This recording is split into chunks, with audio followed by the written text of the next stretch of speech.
Hey guys, Lucariofan747 here. We all know that Spongebob SquarePants is one of the greatest TV shows ever. Or at least it used to be. What was once a very smart and mature show about the economical struggle of underprivileged sea life is now an immature children's show. Can you imagine SpongeBob being made for kids and not 30-year-olds like me? Why would they do that? Well, I'm here to show you the worst the series has to give us. So brace yourself, because here are the top 10 worst SpongeBob episodes. At number 10, we have House Fancy. In this episode, Squidward watches his favorite TV show and gets jealous of his rival Squilliam being on the newest episode. Now we all know why I have this episode on here, and it's for one infamous scene. And that's the scene where this guy touches the golden doorknob. It makes me very uncomfortable. Oh, lovely. Moving on. Number 9 is a no-brainer, and that's a pal for Gary. This episode just sucks, and it's pretty obvious why. Gary is so mean to SpongeBob.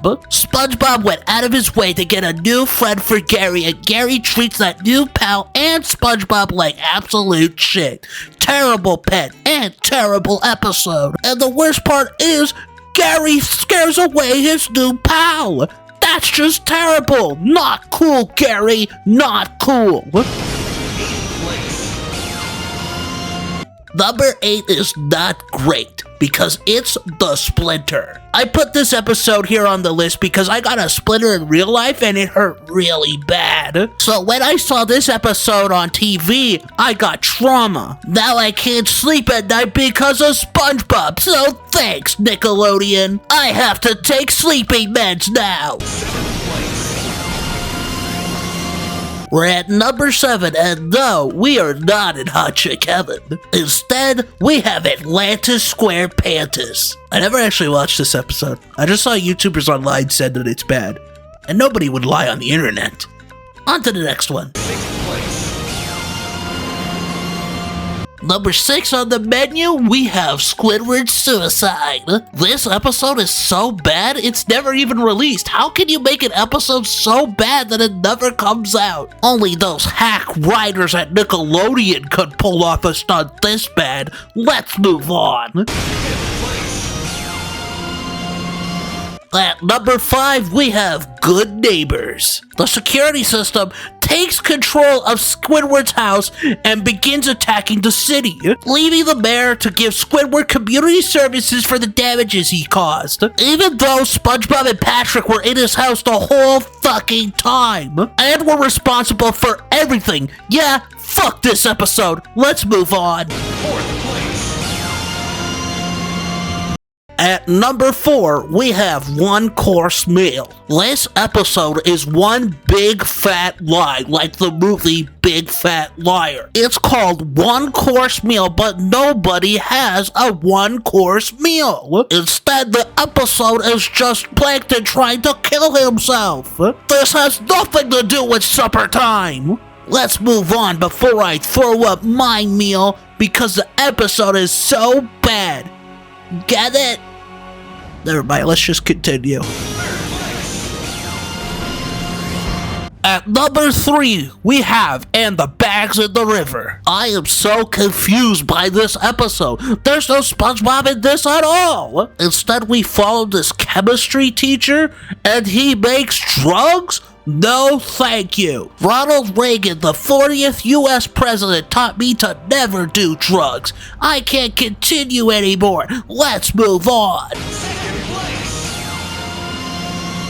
At number 2, we have To Love a Patty. In this episode, SpongeBob falls in love with a patty. And I can't watch this episode anymore, because it hits too close to home. I used to date a Baconator from Wendy's back in the day, but then she cheated on me with a Subway sandwich. What does he have that I don't? I get that he's a foot long, but that doesn't make them mad. It's the personality. Why are women like this? Let's move on to number 1 already. But before we do, here's some honorable mentions, or should I say, dishonorable mentions.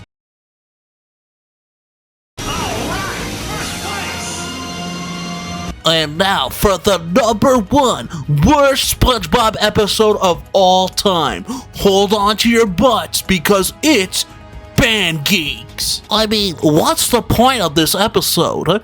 Like, Squidward needs to get the band together for the Bubble Bowl? That's just a ripoff of the Super Bowl. You can't do that. None of the jokes are funny, and if you laughed at a single joke in this episode, you are dead to me. And lastly, the song at the end just sucks. It would have sounded way better if they got an artist like Travis Scott to sing it. He's a way better artist.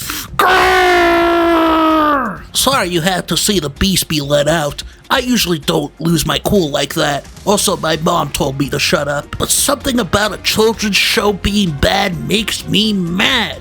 We should definitely harass the people who work on this show. Send bombs to their address. But anyways, thank you for watching.